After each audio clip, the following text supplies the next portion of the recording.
How to stop feeling small and start feeling strong. There are moments when we feel small, not because we are really small, but because we start comparing ourselves. We look at what others are doing, and suddenly it feels like we don't meet the required standard. We feel less skilled, less confident, less capable. We see ourselves as insignificant. I've been there. You need to believe that you are valuable. Many people believe that they are too small, and as a result, they limit themselves and avoid taking not only bigger risk, but also some smaller risk. This happens especially when they are starting off a new profession, a new job, or a business. They put themselves down and underperform.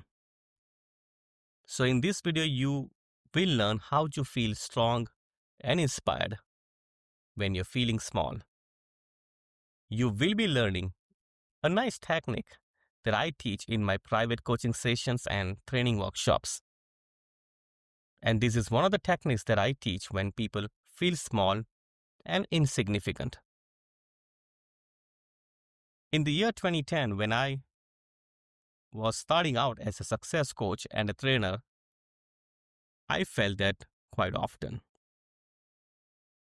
I was feeling like clients would look at me and I would think, what do I really know? Who am I to guide anyone? Who am I when there are hundreds of people who are a lot better than I am? And then I stumbled upon something that made a huge difference.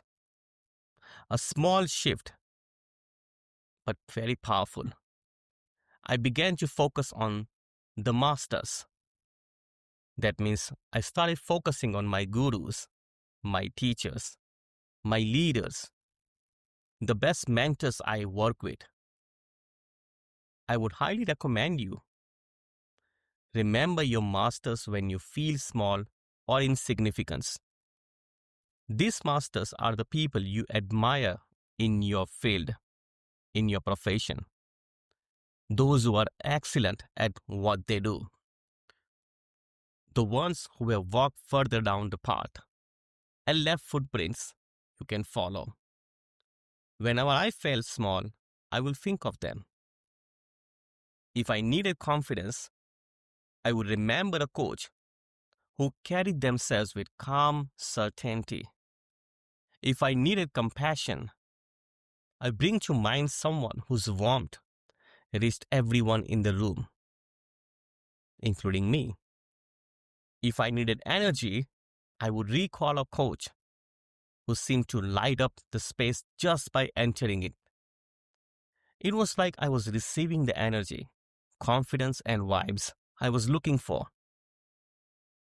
You don't need to do anything. You just feel stronger, and that strength stays with you. This is not limited to coaching. It works anywhere. If you're a chef, think of the best chef you admire. If you're a teacher, bring to mind a teacher who changed lives. If you are in sales, think of the best salesperson or sales manager you ever met who could sell effortlessly. If you're a dentist, picture the dentist you would trust above all. If you're an artist, think of the artist or one of the most creative people you admire. When you do this, something happens. Your eyes brighten, your body shifts, and you hold yourself differently. It's subtle, but very powerful, very real. That's because memory carries energy. And the qualities you admire in others are often qualities you already have, just waiting to be brought forward. Think of it like tuning a radio. When you're on the wrong frequency, all you hear is static. But once you tune into right station, the music is clear and full. The masters are that frequency. They help you tune into our best signal.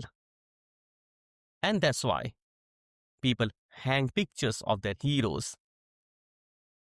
Not because the poster itself has power, but because it's a reminder, a signal to awaken the qualities inside. Of course, that is a trap. It's easy to slip from admiration into worship. That's not the point. Remember, admiring someone is one thing, and worshipping is another. I would never recommend you to worship someone in the name of admiration. In some countries, you see posters of leaders everywhere. That's not inspiration, that is control.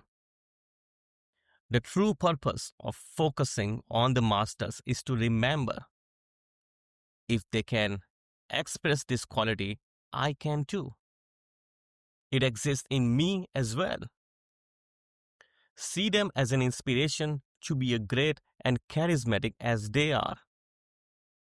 And that leads to another idea: being careful about what we allow in. Because not everything we see or hear lifts us higher. If you constantly feed on gossip, negativity, or noise, you start vibrating at that level. It's like eating junk food every day and wondering why you feel lazy. On the other hand, when you choose carefully, when you filter, you feel the difference. You say no to what brings you down, and you say yes to what lifts you up. I like to call this selective focus. It's not about doing more, it's about choosing better. Creating an environment inside and outside that supports who you want to become. Think of your mind like a garden. If you let weeds grow unchecked, they take over. But if you pull the weeds and water the flowers, the garden flourishes. Focusing on the masters is like planting flowers in your mental garden. So when those moments of smallness come, and they always do, think of the masters in your field. Borrow their energy just for a moment. And watch how quickly your emotional and mental state begins to shift. You don't need to force yourself to feel bigger or feel stronger. You just need to remember what's already inside you. Because every quality that you admire in someone else is already a seed within you. And the more you focus on it, the more it grows. Feeling small is part of being human. But staying small, well, that's optional. And every time you bring to mind a master, you remind yourself you are capable of much more than you think. This is the exact exercise I use in my personal coaching sessions and training workshops with my students. You can do it too. And I highly recommend that you do it. If you need any help in doing it, you can reach out to me. Share your feedback with me.